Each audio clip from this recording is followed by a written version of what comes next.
Hey guys, in today's episode, I'm joined by fellow Raver, YouTuber, and NYU student Bebe Howell to chat about what it's like balancing school and raving and the different career paths one can have when they graduate from music business school. I am a huge fan of Bebe and I know you guys will love her as well, so let's get into it.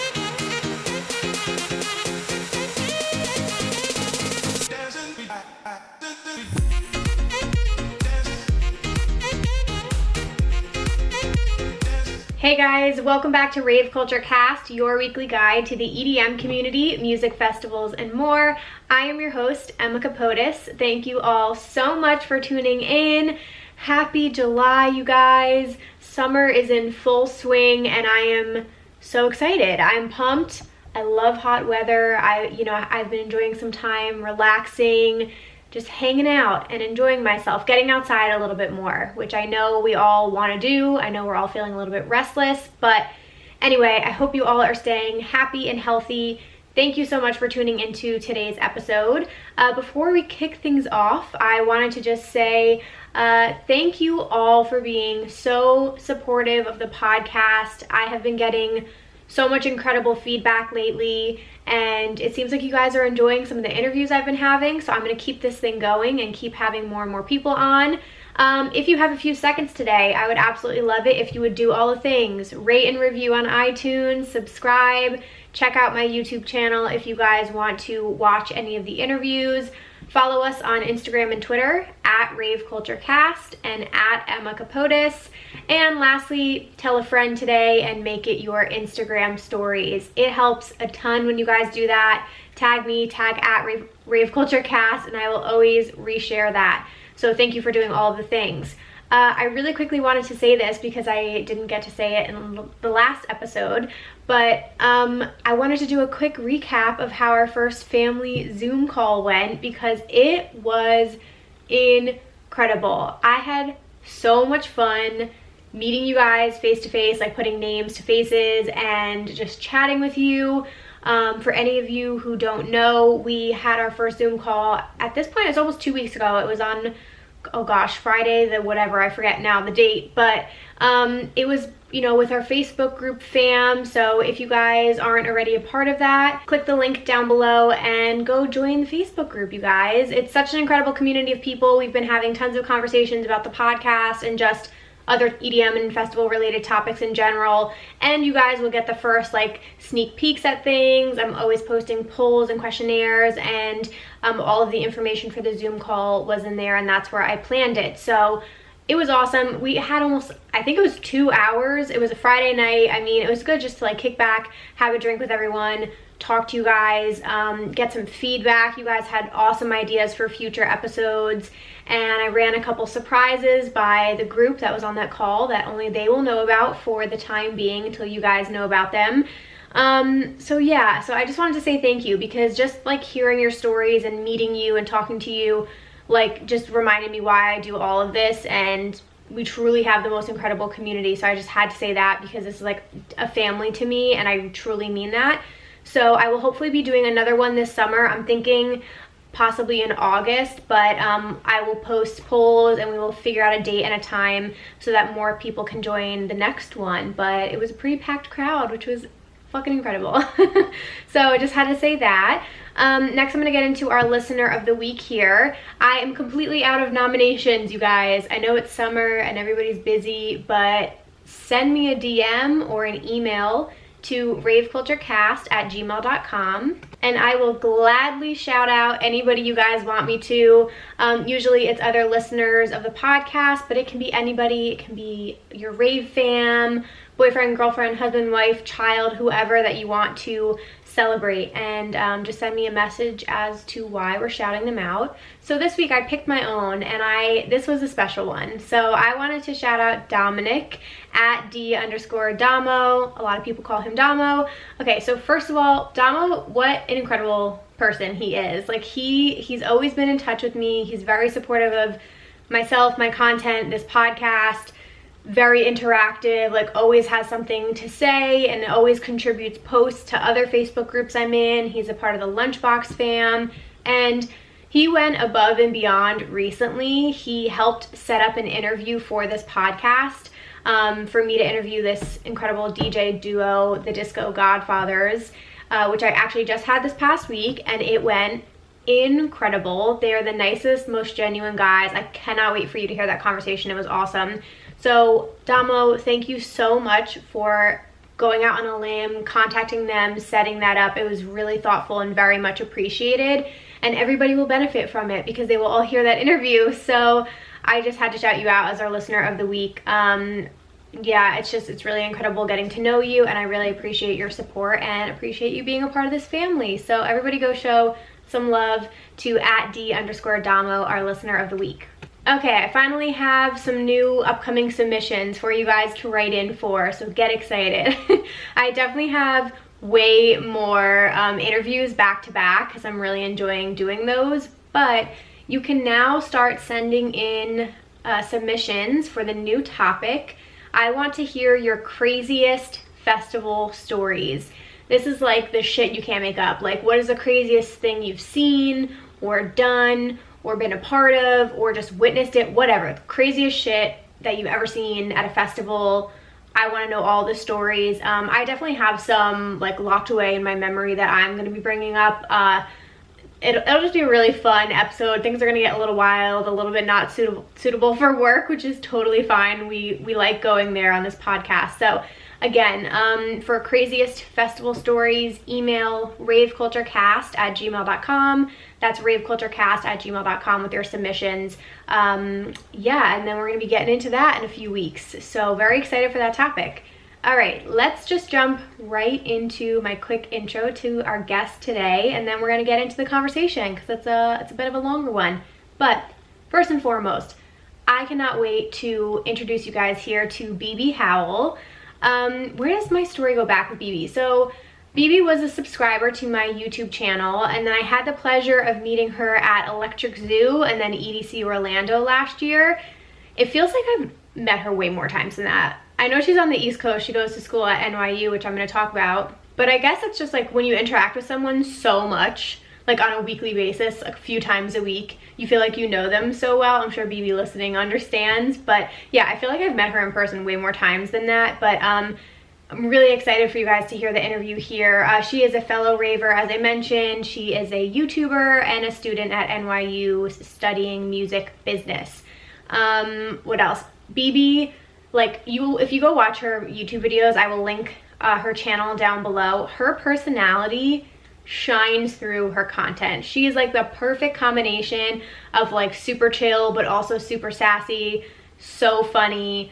I just love like everything about her, and her content makes me laugh, and it's, you know, of course about EDM and festivals. She's got some cool rave fashion in there, and I truly enjoy her taste in music. That's one of the best things about her. She is very, very big on melodic bass. She's a big Slander and Seven Lions fan.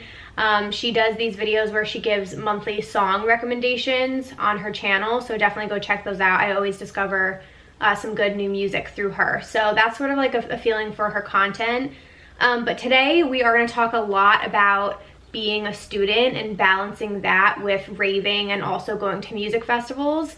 And again, like I just thought it'd be really interesting to talk to somebody who is a music business major. One, because that's such a cool degree. I wish I had like a minor in that, or maybe like I had gone to school for that, because I think that's so interesting.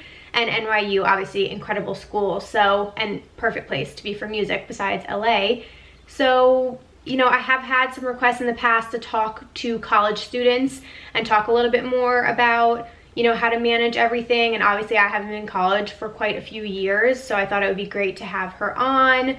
I completely understand that this does not apply to the current state of the world we're in right now. I know it's not timed correctly, but you know what? I hope you guys still find this helpful and informational. We're gonna have shows come back at some point. Everyone's gonna be back in school at some point, so I do think it's still really important conversation, and just hear Bebe out because she's got a lot of incredible things to say. So I know you guys are gonna love her. Go give her a follow, subscribe, and show her some love at Bebe_Howell. And with all that being said, please welcome to the podcast, Bebe. let's just get right into it. How about we do that?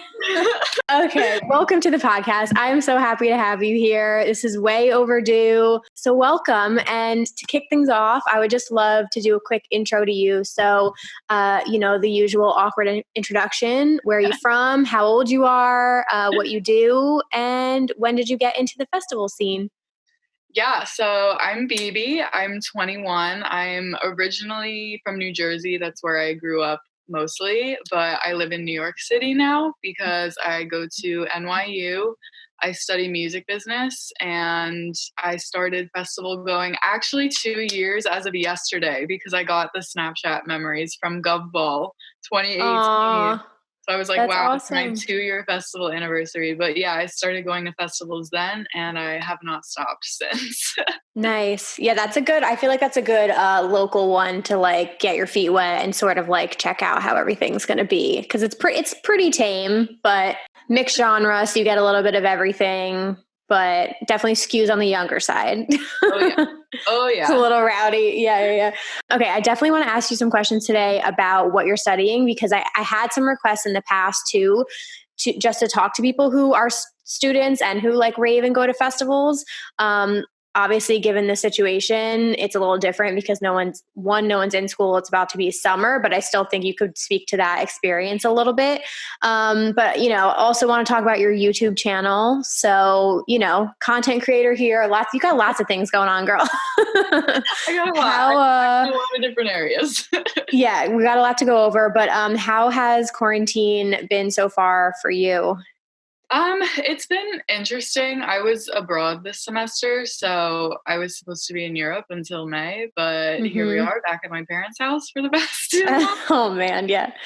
So it's been interesting. I mean, I'm kind of trying to look at it positively because I'm always the kind of person who's like, God, I wish I just could get a break from everything, like from work and whatnot. And now I finally have it, and I'm like, okay, I don't really want it anymore, but I'm going to make most of it because I always complain about it.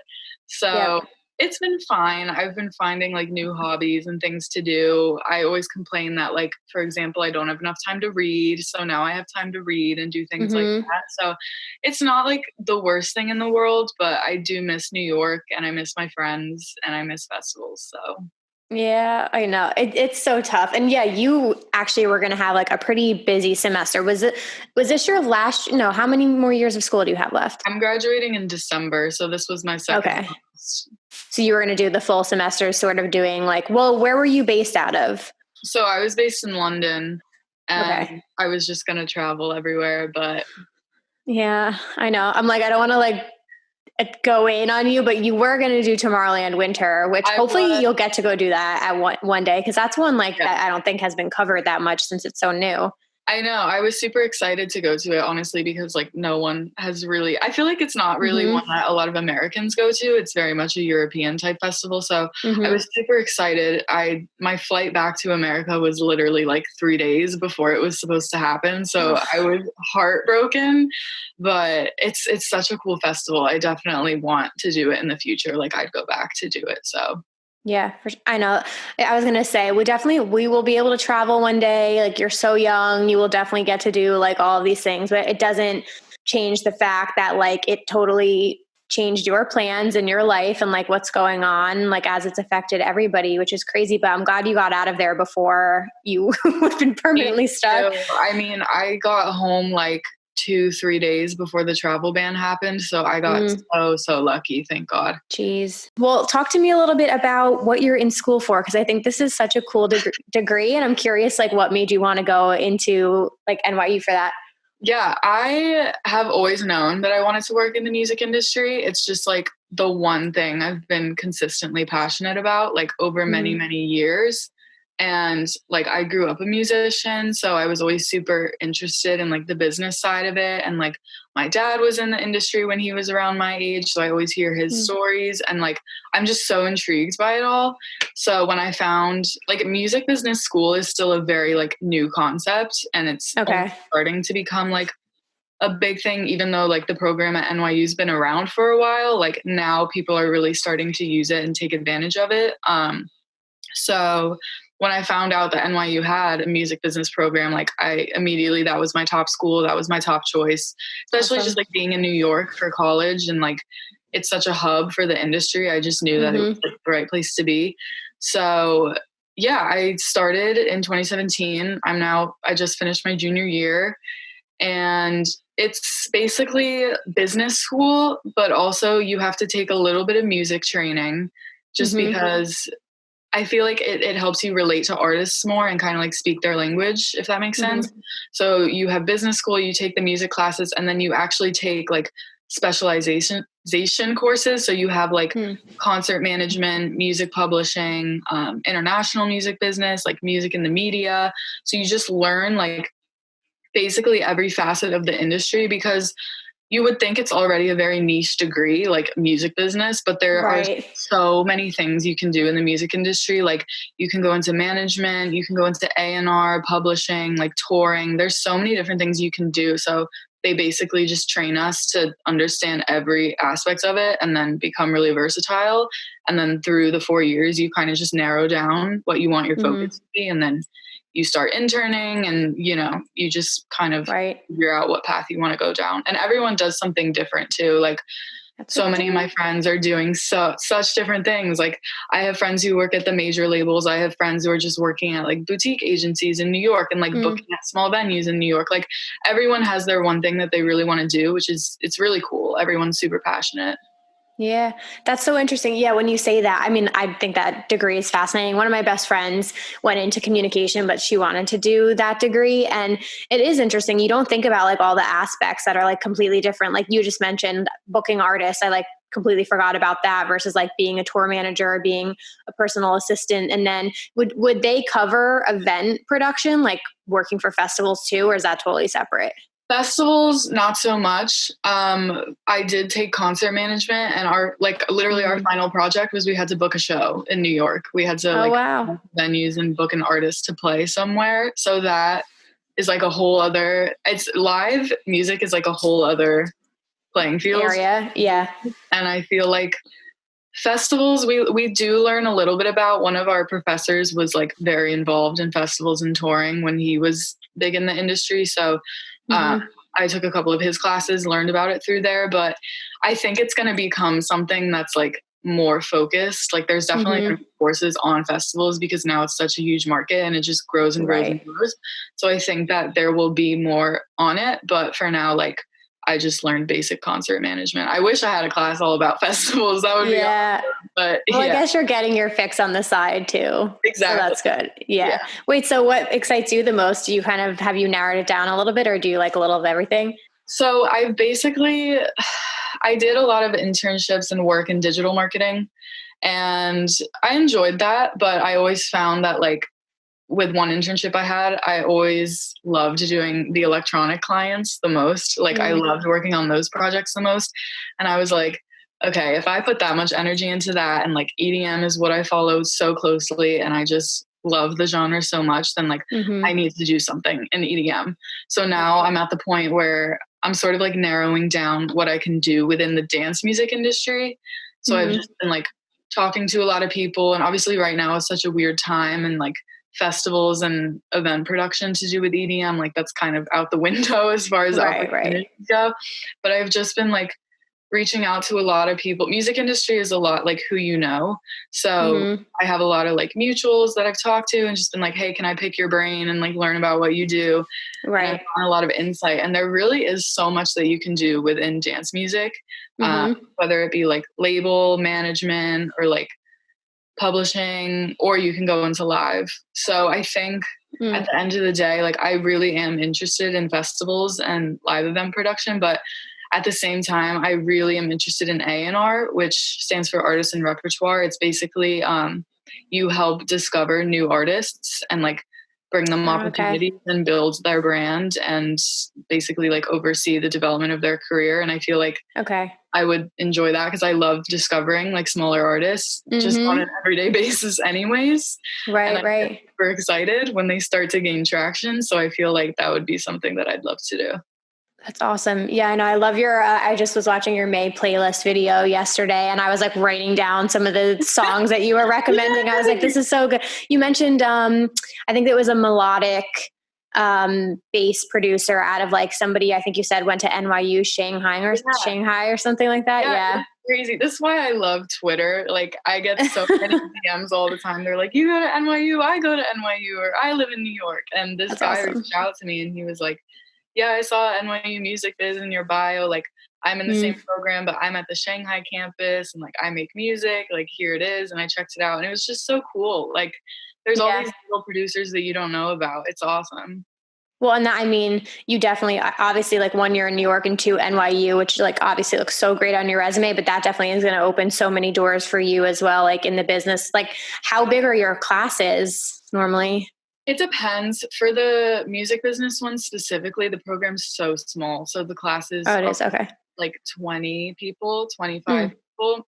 But then like the basic business classes and all the core stuff is like general, like typical lecture halls. But it's nice because the music business ones are really small. So you get to know everyone really well. And it's even good to just like be networking with each other. Would you be, it sounds like you'd be more interested in like staying in one place and like working for one big company versus somebody who like tours with an artist and is like traveling all the time? Or would you like to do something like that?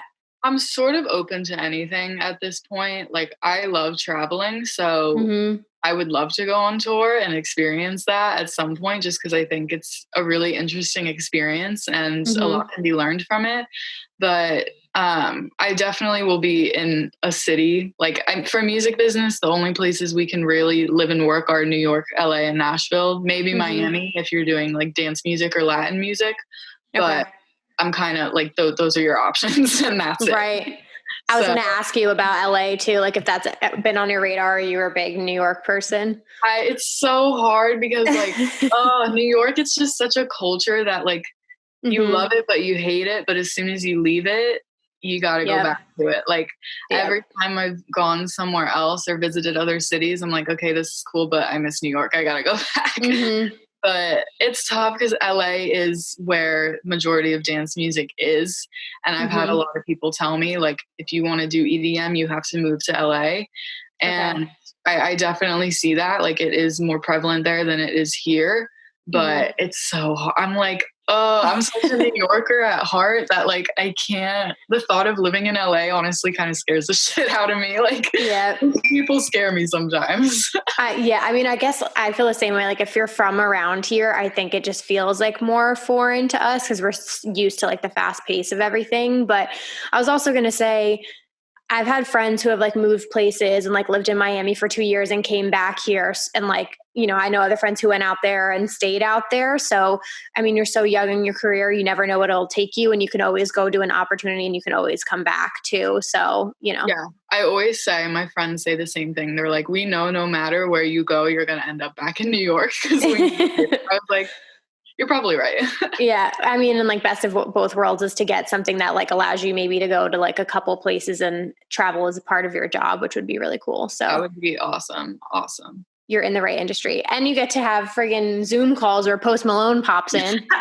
What the hell? I will never forget. That was the craziest thing ever. We just have so many weird things like that. Like we have Post Malone crashing our Zoom. That was a surprise too. They just made us sign like a not a non-disclosure, a release form so that they could post anything that we were in.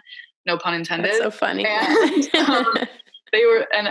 no one knew who it was. Like normally one person knows if they like work for the program, they like tell people, but no one knew. And then we were all on the Zoom and all of a sudden like he just popped out of nowhere. And I was like, is that? I like looked closer. I was like, yeah.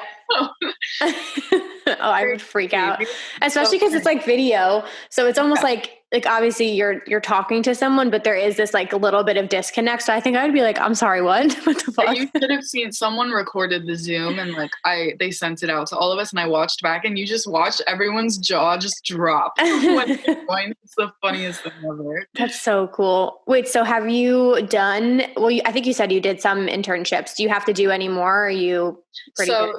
Here's my quarter life crisis right now. I have to do one more to graduate, but they're all sort of getting canceled, postponed left and right because of COVID. So I was like hoping to have one this summer and preferably in LA because I wanted it to be in dance music and like get some sort of experience under my belt with that. But now like LA shut down, you know, no one really wants to hire someone remote on the East Coast. Like it's a whole mess. Companies are like furloughing people left and right. So, you know, I kind of have to wait out this summer and then just see if things start to reopen in the fall, hopefully get something in New York, and then that'll be my last internship, and then I'm done with school, which is really weird and scary, but I know it is. It's crazy. I wonder if they would, I mean, I guess it just depends. Like, I think things will hopefully be a little bit more open in fall, so you could squeeze it in there. But even like, would something as far as like working for social media for a company even count?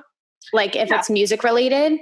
Yeah, I did. One of my internships was in digital marketing, but like specifically their social media department. And then I've done like social media for a few other companies, just whether it's like freelance and I pick it up or they like hire me part-time, just because that's another one of my like niches. Like I just like rebranding people's socials and like telling older people how to use social media. Yeah. That's actually like a very common job, like labels management, like they need someone to run their social media, especially now where it's such a big thing and there's all these platforms that are growing. It's a big job. Okay, cool. Yeah, I feel like you'll definitely find something. And it's been interesting to see some of these like pop-up events, like the drive-in raves, and then obviously like all the live streaming stuff. So I'm very curious to see how it goes. And I wouldn't be surprised if like one or two festivals squeezes in 2020. We'll have to see, I guess. Fingers are crossed for EDC Orlando, because I feel like that's like the furthest one away, and it's in a state where things are not so chaotic. Like Electric Zoo is not going to happen because no way in hell. Yeah. I don't want to speak that into the universe, but like, it's not going to happen. Yeah. No. But like Florida's a different story. So, well, we'll definitely have to see. And I mean, as far as like other stuff go with you, how's everything going with YouTube channel? Ooh, YouTube is really fun. I've honestly used this time to my advantage and just to put more work into it. Cause during school, like I did pick it up just as like a hobby and sort of passion project, but then as time went on and like it started to grow more, I was like, I actually kind of like doing this a lot. So I've been, you know, brainstorming a lot more ideas. It's hard right now because a lot of my ideas were around festivals and now we don't have them. But I like it because it's forcing me to get creative and think of like very new things to do that are outside of the festival space or like specific festival space, like when planning for them. So it's been like, I don't know, it's been kind of a fun challenge. You just have to look at it that way. You just can't it seriously is. Yeah. Like I mean, nobody knew this was going to come. And like, I think at the beginning it was sort of not like a pity party, but you're just sort of like, why the fuck is this happening? Like this is literally fucking up all of our plans. Like what the hell?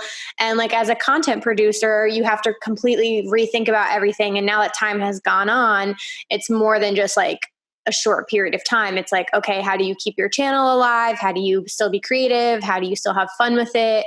And I was enjoying you're repurposing your old dance outfits. I was just going to talk about that. That was one of the things where I was like, I sat down, I was like, what can I do that's like very original, no one's done, but it's still relevant and it'll still gain some traction.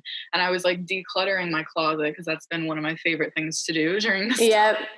And I found this stupid bin with so many they're so ugly. But I was like, they have the basic structure to be something. So let's do something. And I have a couple more that there's going to be another video coming with them because the first one was kind of easy. But yeah, that's one of the ideas that I've had that I think people actually really liked. People responded well to it. So. Yeah, that's awesome to see. No, it is. It's like, I mean, it's still our interest and stuff like that. It's just, you know, it's hard to keep people's attention on the festival stuff because they're like, I'm not clicking on it because it's not really like top of my mind. But when there are other ways to talk about like the rave community or like getting creative, I think that's still interesting to people. And I was going to ask you, I forgot to ask you before, but yeah, how was attending festivals like while you were in school? Like, how did you balance that? I'm lucky because I'm in music business where like a lot of professors do understand. Like I remember my one professor was from Miami and like the day they flew home from Ultra, I literally got on a plane, like first flight out Monday morning, and I went to class same day, which was like, I've learned to do it. Like I've done it a few times now, but it's still the worst feeling in the world. Yeah.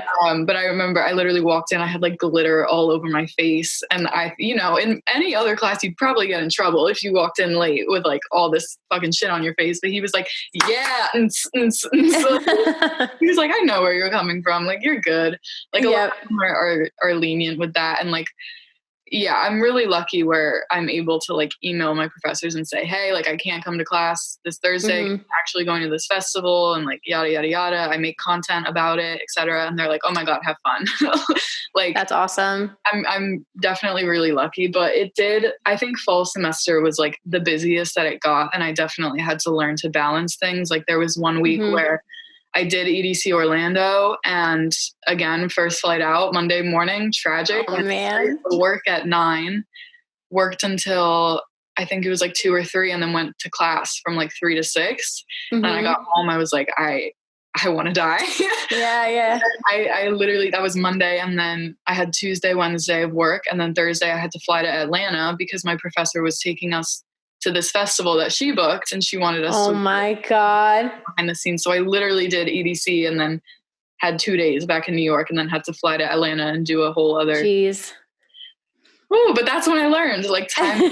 And that's also honestly like, yeah, it sucked, but I did learn that I kind of liked like the rush of it and the fast pacedness to it. So I don't know. I like traveling a lot, and I like kind of being a workaholic. It's a blessing and a curse, but that week definitely taught me that like, okay, this is really fun, but I need to learn how to like take care of myself in order to do it, if that makes sense. Right. Yeah. And like, it's the amount that you do it as well. Like it's good in small doses, and then you need like a couple months off get in between all of that. Definitely. That's crazy. Yeah. I always wonder, cause I get questions a lot of the time of like people asking like, how do you manage it? And I can only pull on my own like situations that I've been in. And like in high school, well, not even like in college, I went to festivals, but they were still like pop punk festivals. And there was one that I went to like 10 years in a row at the Meadowlands. Meadowlands or Citi Field? It was Meadowlands, I think. And it was like a rock concert, but it was a 3-day festival, and it was the end of May every single year. And so when I got into college, that was literally always finals weekend. My mom wanted to kill me. She's like, you cannot go to this. You have finals. And I was like, yeah, okay, Mom, I'm going to study. Bye. Did it every single year. And yeah, my parents were just like so annoyed with me, but I was like, I don't really care. Like this is like tradition for me. I go every year, and I'll just find a way to study around it. So if you're passionate about it, you will make it happen. My parents think that I'm psycho. Like when I say that I'm flying out, like I'm going to class and work all day Thursday, and then flying out and then doing a festival and then flying home at 6 a.m. on Monday. They're like, are you going to grow out of it, or are you just going to keep? Like, honestly, I don't think I am. Like, especially now that I've learned how to manage everything. I definitely, I have to say I learned my lesson with my first EDM festival, which was Ultra. Because I got so sick after that weekend. Like I just didn't know how to take care of myself, because it is like a big physical strain on your body. Like you need to be taking care of yourself and your health. And I was so sick when I came home. I literally had to, I couldn't even get on the train at Penn Station to like come back. So my dad literally drove like an hour and 15 minutes into the city to come pick me up at my apartment building, because I was just so sick, and I had to stay at home for the whole week and like go to urgent care and like do all this. I was dumb bitch week. It's literally dumb bitch week.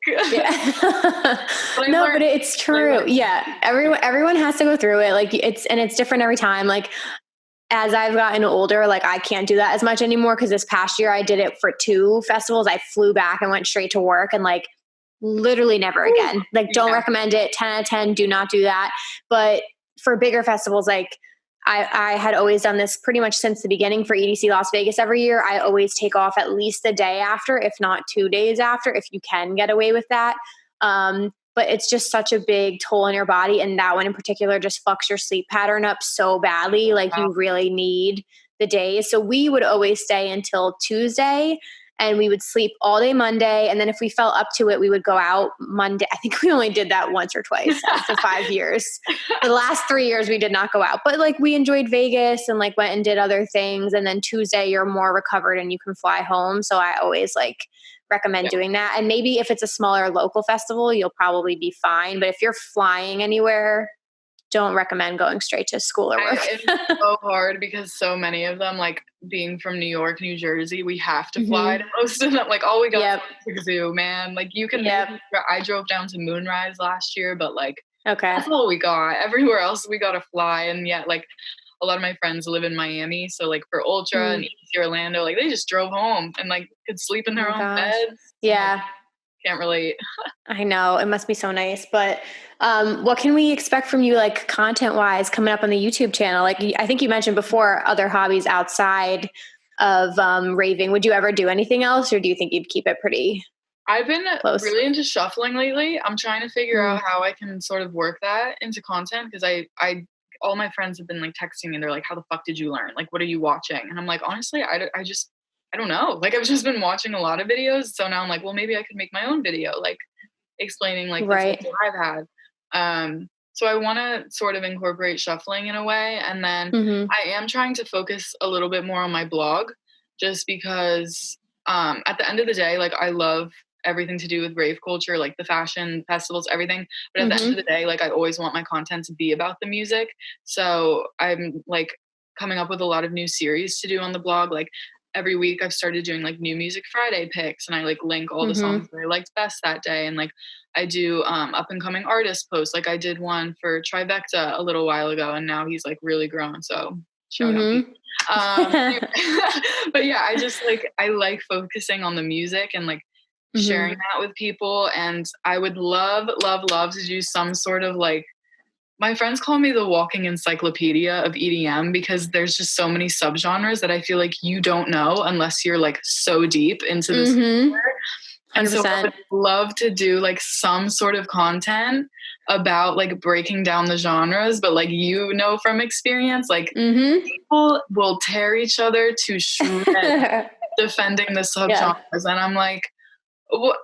At the end of the day, like, okay, so like correct me a little bit and then let's move on. But people will like tear you to shreds if you say that like this isn't house, this is bass house. I'm like, okay, well, honestly, well, one, I think you nailed it. Like, I think those are all great ideas. And I think you nailed it with like upcoming artists because I don't think enough people do content. So like that I could totally see like being a niche thing for you to focus on. Cause like I was talking to Vibe with Aid recently about it. I was like, I haven't been discovering new people lately. I've been listening to the same, which is totally fine. But I try to do like new music every Friday as well. And it's hard to sometimes like push yourself to like just listen to some new people. But it's also like the algorithms of Spotify, like on your release radar, I always find that I don't really get small artists on there. Like I'll maybe get a couple every week, but I had to start a Twitter thread one day because I was like, I feel so guilty for only supporting big artists during this time. Like streaming is right now more important than ever. So like,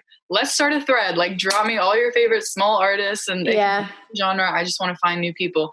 And some people literally sent me some dubstep artists that now I can't stop listening to. And they're not that well known. They're so small. So I'm like, God, if there's like these people, like for all the other genres, there's so many small artists that probably I haven't even found yet. Like I need to find them. Yeah. The algorithms of Spotify, like they don't help. They always push the big artists. And I'm like, I want the smaller ones. Yeah, no, it's definitely so true. And I feel like doing these live streams, I think have helped a little bit just to like see who's out there and like what they're doing. And then we did like a Lunchbox Fam festival and they like, it was mainly like the team, like pulling together people they knew. And I actually found like a couple people just through that. And it was really nice because everyone was so young and stuff like that. And I was like, it is really cool just to see people you don't always watch all the time, like throwing down on this festival, like just on Twitch. So that was like good to see. The one person who played for like 7 hours or something. Oh my God. I think that was Chad. Oh God, I don't want to butcher his name. Hold on. I think his name was Chad, of course. Yeah, I love that. I remember I like woke up and someone posted in one of the lunchbox things, they were like, all right, so someone's still going on the live stream. I had no idea that was going to happen. It was so funny. Yeah. Cause like I'm like going to bed early. He literally played until the morning, like into the afternoon almost. Oh yeah. Chad Locke. Okay. Yeah, so funny. But I like we actually had this guy CeeLo, Seelo. Yes, he's good. Yeah, he was really good. And he's on Spotify with almost like he's still underground, I would say, but I think he has like 90,000 streams, so he's still getting up there and had like something on ABGT, I think. So, and Junifam, shout out. Yeah. But okay, lastly, before I wrap up here with you, is there anything else going on that you want to plug or that you're really excited about right now? Or like, what's your focus on? Oof. I'm trying to like, I guess I'll put this idea out there and see if people want.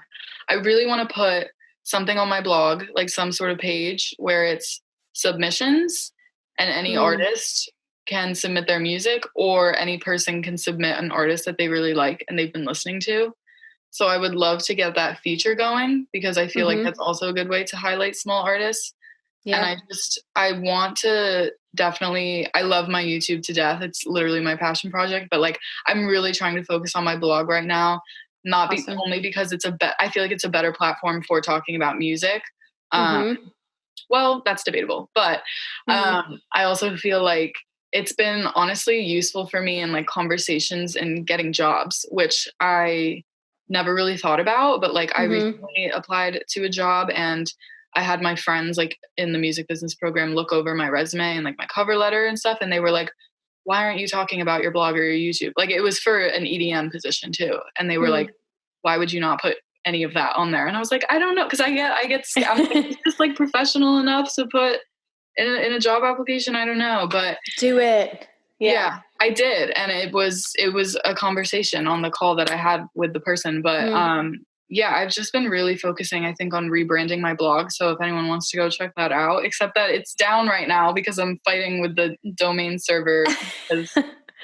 Very convenient right now. Well, but when it's back up, bbhowell.com, we do fun things on there. So yeah, I was going to say, drop your URL. Yeah. So we know bbhowell.com. Okay, awesome. No, I remembered what I was going to say to you too about the EDM genres. I was going to say, I would never tell anyone to like not go for it, because like, you know what you're talking about. And I think if you just do your research and use the right clips, like you'll be fine. There are always going to be snobs, no matter what, who are going to think they're right, whatever, like that. You just kind of have to get past. But I was going to say, if anything, it was the biggest learning experience I've probably had on my channel video wise, because again, you just literally never know which one of your videos like might happen to go like shoot up that high. And looking back on it, that taught me more about the genres, because I definitely used the wrong clip somewhere, and the way I edited it fucked it up, because I made it sound like drum and bass was a subgenre of dubstep, which I obviously know that it is not, and a million people have yelled at me now about that. I'm like, I'm aware. My inner bass is like, woo.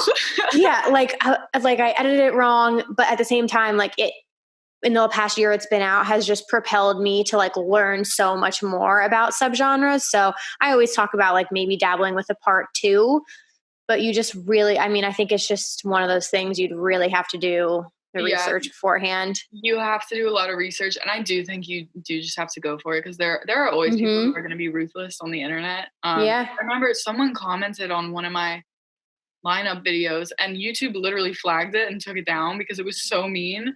But oh my God, it said something like, because I said Fisher was house, like on one of the lineups, and they were like, Fisher is not house, like he's crap, blah blah blah. I was like, okay, that's okay, but he is house. Like, like his music, but like Fisher's house, like that's not debatable. You're like, I'm not debating with you. Just blow like, people's eardrums out. Period. But, I'm not. I totally feel you with like you have the one thing that blows up. I put out a tweet like a couple months ago, I want to say, and it ended up getting posted on like every single EDM page and like and everything. And basically what I said was, I love like everything that EDM's doing right now with the live streams and like donating all of the money. Like we've raised so much fucking money. I think I tweeted it like right after Digital Mirage ended. I was like, it's literally like what, $250,000 in 3 days. Like everyone's coming together. There's so many live streams every day.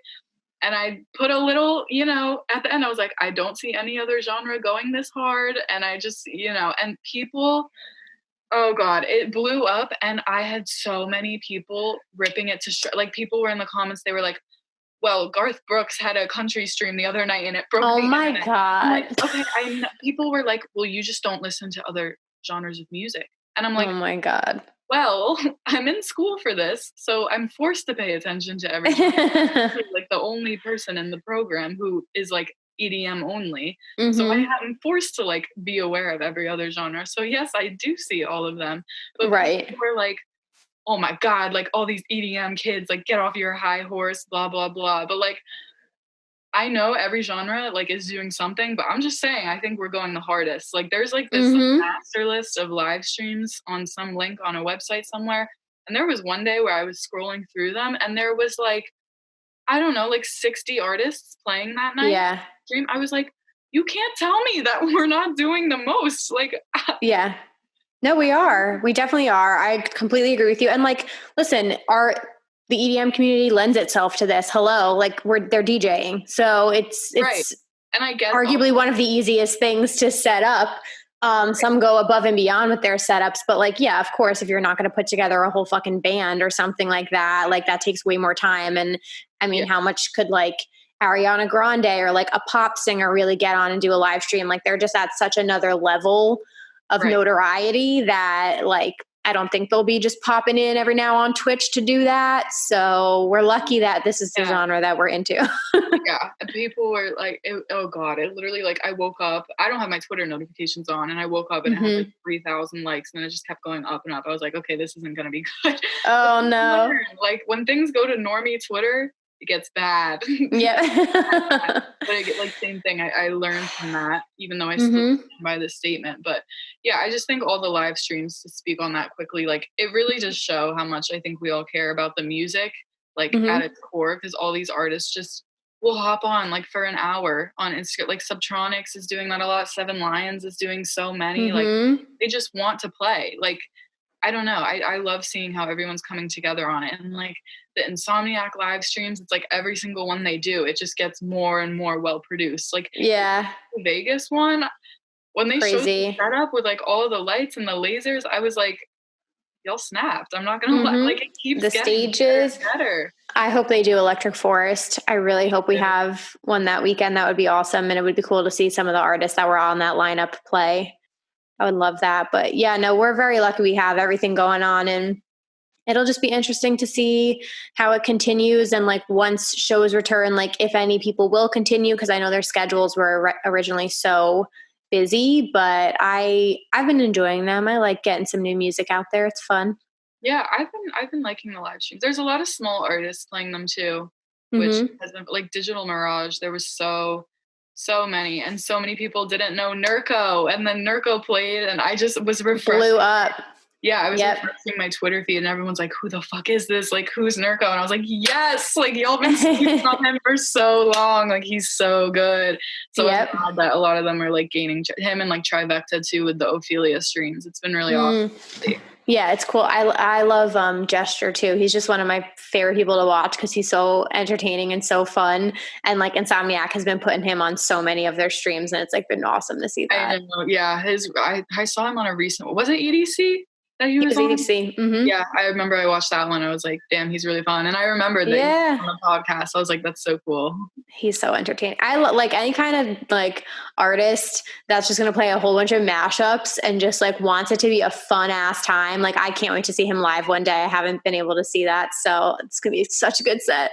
Oh yeah. Him and like Nitty Gritty the same thing. Like Nitty Gritty plays every same vibe. It's just love so him. Fun. Always fun. Yeah. Well, thank you so much for chatting with me today, girl. It was awesome. It was really cool to hear like all about what you're doing and the degree you're going for. And I'm sure a lot of people are definitely interested in pursuing that or who are in it right now. So I appreciate you shedding some light on it. Yeah, of course. You got to plug, where can everybody find you? everyone can find me at Bebe Howell on YouTube, bebehowell.com, at Bebe_Howell on Instagram, at BebeHowell_ on Twitter. And then my TikTok, I keep changing my username because scared people are going to find it and judge me. But one day it will be back to Bebe_Howell and we can all party on there too. Perfect. Yeah. EDM TikTok has been really fun. I think I'm going to have an upcoming episode with a big EDM TikToker. So that'll be coming out soon. Yeah, I can't wait for that. But everybody listening, go show love and support Bebe. Hang tight, everybody. I'll be back in a couple minutes with EDM news and my songs of the week. All right, you guys. I hope you enjoyed that conversation with Bebe. I just adore her. She's so amazing and she always makes me smile, and it was just so great getting to know her a little bit better and chat with her this summer. So again, go give her a follow at Bebe_Howell. Subscribe to her YouTube channel, show her all the love, tell her you came over there from Rave Culture Cast and shout her out. But yeah, super excited about that. It was really interesting just chatting about the different, career paths you can sort of have, and then sort of like what the challenges are right now, given the COVID pandemic that we're currently going through, because I know this is not easy on any students listening right now. This is not the ideal situation, and I seriously my hat's off to you guys just trying to get through this right now. So with all of that being said, we are going to move on to EDM news because I have so much on this list. I just got to get into this. There's a lot, guys, so buckle up. Okay, so first off, we had some cancellations. Lost Lands, Base Canyon, ACL were the recent announcements. No surprise there. Bonnaroo was also canceled. It had been rescheduled for September, but they announced that they will be doing a virtual festival September 24th to the 27th, and it says it's going to include some of their favorite moments from past and present, along with some special surprises, details coming very soon. So you can follow the Bonnaroo Instagram account or just check on their website for any updates on that. In other festival news, Movement Detroit, which was another one that was in May, postponed, to September. They officially just canceled, and they are going back on track for May 2021. And they announced a teaser lineup. Let me pull it up here. It's a techno festival, you guys, if you aren't familiar. So you're gonna have the most incredible names in techno. So you've got Anna, Carl Craig, Goldie, back-to-back LTJ Bukum featuring DRS, Doctors, sorry if I fucked that up, Cash Doll, Maceo Plex, DJ Minx, MK, Richie Houghton, Sama, Seth Troxler, Test Pilot, and Toki Monster. Oh my god. I was thinking about going to Movement this year, and I'm sad. I mean, it wouldn't have happened, but I'm sad. I'm sad I've never experienced this festival. I feel like it would be such a good time. It's a big city festival, and it's been around for a very long time. So anyway, that's what's going on with that. We also have an announcement from Tomorrowland. So they are doing their Dreamville camping experience still this summer. So it says obviously Tomorrowland in Belgium was canceled due to coronavirus concerns, but they are doing a digital festival, which is obviously coming up the same weekend that Tomorrowland would have been. It's supposed to be incredible. You have to purchase tickets to go. I talked about that in a past episode. But yeah, it's going to be called Greenfields, and it's going to be a camping experience. This is on edmtunes.com. It's coming to Durbury, Belgium. For those of you who have never heard of this concept, Dreamville is a campsite where attendees live during the festival. There are typically a ton of activities to partake in and shops to purchase goods. This is going to be a glamping experience reimagined from July 2nd through July 31st. There are camp packages available. There's 8 different types of accommodations. And it says things are going to be things that are offered are countless adventures, pub games, a special bar, and access to a venture park in Europe. Interesting. So I don't know how they're going to do that with everything going on. I'm assuming that there's going to be some sort of social distancing happening, I would imagine, or maybe they're going to be spacing out the tents. But if you guys are in the area and you are a big Tomorrowland fan, you can still check out that camping experience. While we're on the topic of Tomorrowland, I'm just going to skip around here. So the digital festival that they're having, they announced the theme, which I'm very excited about because they have little butterflies in the poster, and I'm a basic bitch for butterflies. I love them. But essentially it looks like it's this island that it's all taking place on. So it's a VR experience on this magical island called Papillon, or I think I butchered that, Papillonum. I can't, guys, I can't. Okay, I'm gonna just read what they had on their Twitter post. It says, our new home. Ancient maps and some of the oldest books speak of a magical island long since forgotten that is home to all of the wonders of nature and can be found only by those who are pure of heart. In the middle of the ocean, undisturbed and untouched, lies Papillonum, the island where Mother Nature reigns and welcomes the people of tomorrow from all corners of the world to discover all of her miracles. About its inhabitants, nothing is known, but even from afar at sea, it is clear that Papillonmen, I can't, has pristine beaches, sparkling night skies, breathtaking mountains, enchanted forests, and the most colorful sunsets. On the island, all of the world's most beautiful biotopes can be found, and within a single day trip, visitors can experience all 4 seasons here. Ooh, that's interesting. Mother Nature herself makes sure all is in harmony and stimulates our 5 senses. Anyone who comes to celebrate life at the many magical locations of the island will be enveloped in freedom, purity, and music. Truly a visit, oh God, they keep putting the name. A visit to Papillonum, I can't, will be something to remember for a lifetime, and no one who does so will return home unchanged. For it is said that those who visit this magical island will forever radiate the unique memories and intense love from the bottom of their hearts. That is friggin' beautiful. Honestly, if this was gonna be the theme of the actual festival, my heart actually aches for any of you guys who are gonna go. I wish I was gonna go this year, because that theme alone sounds incredible. I don't know, I've just been on, like, sorry to go on a tangent, I've been on a Tomorrowland kick lately. I've been watching so many vlogs. I really want to go. I really want to go next year or the year after that, but I just really want to do a European festival now, and it looks absolutely incredible. So one day soon, guys, I will. Okay, what else do we have? Outside Lands 2021 is another festival that jumped on board with announcing a lineup early. So I think maybe some festivals, I don't know if they're going to sell tickets at this point, but maybe just to like stir up some attention for their events next year, just gonna like drop lineups out of nowhere. Who knows if the event will even happen, but if you guys are interested in that festival, go check it out. Dirty Bird Campin', let's chat about this.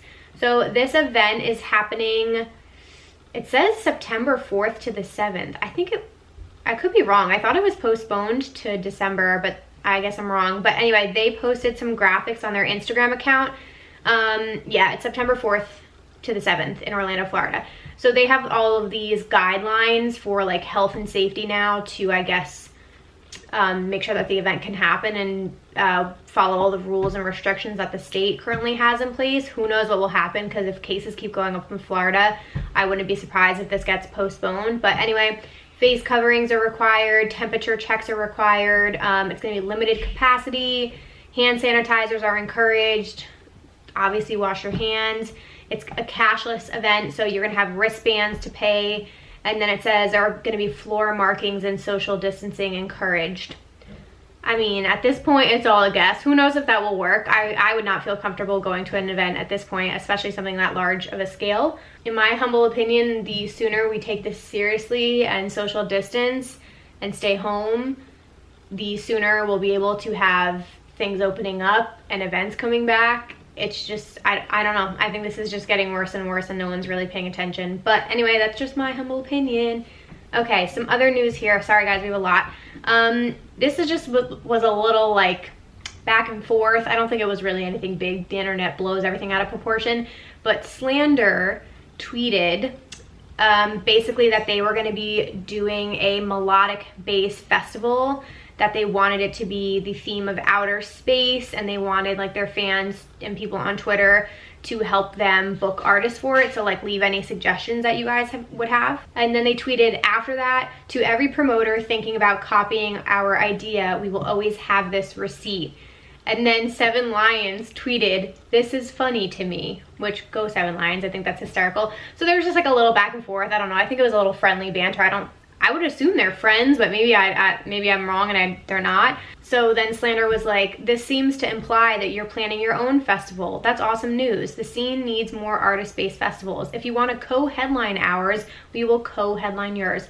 First of all, slander, not calling you out here, but Seven Lions is king, and he already has his own festival, and you should know that. I'm sorry, as an artist in the exact same, similar, like, genre, you should probably know that. So Jeff, Seven Lions, wrote back, "That's great, dude. Stoked to see more melodic bass festivals. Just seems you're implying that you have the lockdown on this idea. I've been doing my own festival called Chronicles for 2 years now. Even had one at the Gorge that was supposed to be in a few weeks. Excited to see your vision." And then they said, "No lockdown implied for you." Obviously, we said promoters specifically in the tweet. We were a bit worried smaller promoters would scoop up the idea. We love you and your music so much, and we can't wait for both of our visions to come to fruition once it's safe again. So it was all squashed. Everything's all good. It just was a little funny banter going back and forth between the two of them. But it's squashed now. I don't really think it was a thing anyway, but I'm just reporting on the news. Okay, guys? Don't shoot the messenger here. All right. Last thing I wanted to talk about, it's a bit longer, so just giving you guys a little bit of a trigger warning here. I'm going to be talking about sexual assault and allegations of rape, because I do have to cover the story here that's developing currently about Space Jesus, which might not be news to some of you because some of these allegations actually happened over a year ago, and it's sort of like resurfacing now with other people who have come forward. So I just want to say this is a developing story. At this point, everything is an allegation, I believe, but I just want to tell you like everything that's sort of gone on and what's happened since, because a couple things have developed in the last few days. So basically, I'm sure some of you guys are familiar of what happened with Datsik a few years ago. Space Jesus is in that same company. He was on tour with him at the time that the allegations were brought up against Datsik. And there were some now being brought up against Space Jesus, which I think his name is Joshua Tull. And so he admittedly slept with a 17-year-old, he says unknowingly. I'm going to get into that in a little bit, but I'm just going to read from this article. It says, after facing allegations of sexual misconduct over the past 2 years, Space Jesus, aka Joshua, has once again found himself embroiled in controversy. Multiple people have come forward to allege that he engaged in sexual misconduct and predatory behavior during his time playing shows and festivals across the world. The allegations against Space Jesus are not the first. Last year, he faced backlash over allegations stemming from a woman named Dia, during which Bleep Bloop spoke out against him. Prior to that, he faced sexual assault allegations while supporting Datsik on the Ninja Nation tour, though he later pulled out after learning of the allegations. So that's sort of like a quick rundown of what's been happening. Since then, there is an Instagram account called @EvidenceAgainstSpaceJesus, which were multiple accounts from different people that were sharing different experiences and situations that people were in with Joshua, all very similar scenarios and situations.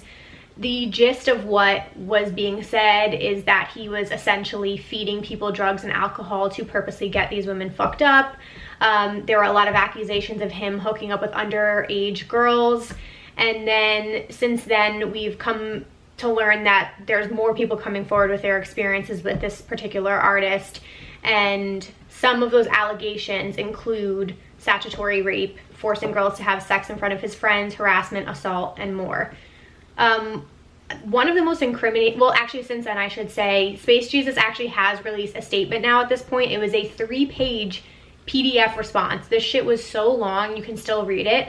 And then it also included folders of text message conversations with one girl in particular who I think was like, I believe they had dated previously, but it was a lot of back and forth. I don't really know if the text messages did anything to me other than he kind of seemed like very full of himself, but that's the only thing I got out of it. He has also put some tweets out. I'm not sure if they're since deleted at this point, but there was one comment that kind of like raised some eyebrows for me that I was like a little bit not very sure about. But one thing he did admit to that he tweeted, he said, in 2018, I slept with a person who I understood to be over 18 years old. I later found out that she was 17 years old. The age of consent in Oklahoma is 16. Nevertheless, had I known her real age, I would have never been intimate with her. Although I did not break any laws, I deeply regret this incident and wish I would have been wiser in taking the necessary precautions to confirm that the partner I slept with at the time was in fact over 18. Now, I don't know how old Space Jesus is, but that comment alone, like, even if the consent of sex is 16 in Oklahoma, what the fuck are you doing hooking up with a 16 or 17-year-old. Like, doesn't that raise some eyebrows for people? Like, that sentence being like, well, I didn't really break any laws, in itself is fucking creepy to me at like the baseline. So right there and then and there, I'm just kind of like, okay, his judgment is a little bit questionable. A 17-year-old also looks pretty fucking young. So anyway, I'm gonna save my judgment till the end here. He also went on to do an AMA on Reddit, which I hear was a little bit all over the place. People said it wasn't really, they didn't really get much out of it. It was kind of pointless, and people were just going back and forth asking him questions. And then since then, another person that was linked to him at one point is Liquid Stranger. I believe they were friends, and he came out with a statement and said, I've always tried to hold myself, my team, and Wakan to a very high standard. I'm an advocate for empowering women and equal justice and inclusion of all people, regardless of their walks of life. Music has been our therapy, and we have worked tirelessly to create outlets for people to enjoy and push base culture. Everyone needs to be aware of how their actions affect other people. I'm calling on everyone to be accountable for their actions. Space Jesus is being accused of actions that are intolerable. We cannot ignore the women who are accusing him of these actions, and he must address them. It has been over 2 years since Space Jesus released music on Wakan. We rarely speak. We've been on separate paths and walks of life for a long time. If I had witnessed anyone acting in this manner, I would have intervened. Some other artists have come forward. I know like Hero Bus tweeted something, and again, Bleep Bloop is an artist who had come out about him in the past. And I mean, if you guys want, like, you can just Google his name and read everything for yourself. The one thing I do want to say here, when there's smoke, there's fire. I think the company you keep says a lot about you as well. So there's something like sus about that in general to me, especially with everything that happened with Datsik and Space Jesus being on that exact same tour that all those allegations were brought up. I also want to mention that the DJ Thriftworks is now also being accused of sexual assault and rape, but that is a developing story, so I will keep you guys posted as soon as I have more information on what's going on with that. I just saw some posts on Twitter. But I just really want to quickly, this is just an in general statement, not just about Space Jesus, but I want to say this loud and clear so the people in the back can hear. There are so many incredible artists in this community who lead by example, who treat women with respect, and would never take advantage of their position of power or take advantage of a fan or do anything of this sort. Support those artists. Go to their shows, buy tickets to their things, support their music, stream it, watch their live streams. Like, those are the people we can support. There's plenty to go around. We ain't got to worry about anybody else. You know what I mean? Like, to me, if there's enough people corroborating stories, like, I'm good. I never listened to Space Jesus anyway. I'm not going to listen to him now. I have no interest. I would never plan to see him. Same goes for Datsik. I also just want to say, because I get a little frustrated in general when I see, you know, sexual assault allegations against anybody. You know, just because you're a fan of an artist doesn't mean you need to blindly follow them. Do the research yourself. Read everything. Read all of the stories. Look at the company that these people keep. Gather all the information before you make your judgment. You shouldn't just blindly follow an artist because you love their music and you support them. They can make mistakes. We're all human. And for the people, because I was reading some of the AMA comments, for the people who say there's no hard evidence, I just gotta say, especially if you're a guy listening, do you know how little evidence there typically is in situations of sexual assault? There almost is never any. A lot of women are scared to come forward and share their stories, especially against somebody in a position of power who has a lot of fans, because obviously they know this is the exact scenario. They're gonna be told that they're liars and that never happened. So when enough people come forward and the situations are all very similar and it's the same sort of deal about one person and other people in their circle have also been accused of similar things, to me that's enough. So I just, to everybody listening, just hit pause, listen to every side of the story and decide for yourself. But here on this podcast, we believe people who come forward, especially when there are enough. I do believe in you are innocent until proven guilty, which is why I'm going to be following this story very closely and will keep you updated if any other changes happen. But I just wanted to say all that. I will get off my soapbox now, but it's just a little frustrating to see some people immediately writing off people who come forward and share their stories and experiences, especially painful ones. We're going to move on here to my songs of the week, but I'm going to take a quick break really quick.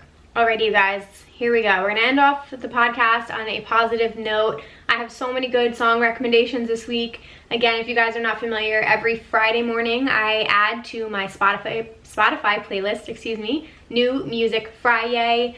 It's all the latest releases in EDM that I'm a big fan of. I usually try and do a mix of all genres, but it's like the biggest tracks coming out and some newer artists you may not have heard of. So feel free to follow that on Spotify. This week I am obsessed with, number 1, the new Hilo release, which is Oliver Heldens' Alias. Hilo is like my favorite. I'm completely obsessed. His song Zeus just came out. I believe it was released on Mousetrap. I think he's been playing this song in some of his live stream sets because I recognize this beat, but it's like absolutely filthy. It's giving you like those tech house vibes. Really, really great track for summer. I'm a big fan of that. Second, I gotta say the GOAT,